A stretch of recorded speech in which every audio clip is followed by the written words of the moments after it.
আমরা এই জিনিসটা করছি বিকজ ভোক্তা সাধারণের জন্য আমরা মার্কেট প্রাইসটাকে যাতে অ্যাফেক্টেড না হয় সেটা দেখছি এবং এটা প্রতিদিন আমরা প্রাইস মনিটরিং করছি। আমাদের যিনি কমার্স অ্যাডভাইজার উনি মালয়েশিয়া গিয়েছিলেন, মালয়েশিয়ার যিনি কমোডিটি মিনিস্টার তার সাথে উনি কথা বলেছেন, যিনি ওদের পাম অয়েলটার এক্সপোর্টটা দেখেন তার সাথে কথা বলেছেন।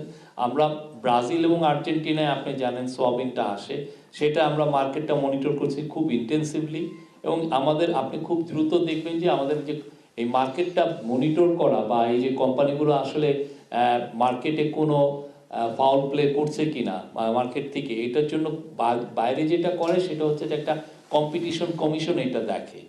আমরা এই যে কম্পিটিশন কমিশনটা আপনি খুব দ্রুত দেখবেন যে এটা ফর্ম হয়েছে এবং ওরা আরো ইন্টেন্সিভলি মার্কেটটা দেখবে। আমি আসলে এখানে শুধুমাত্র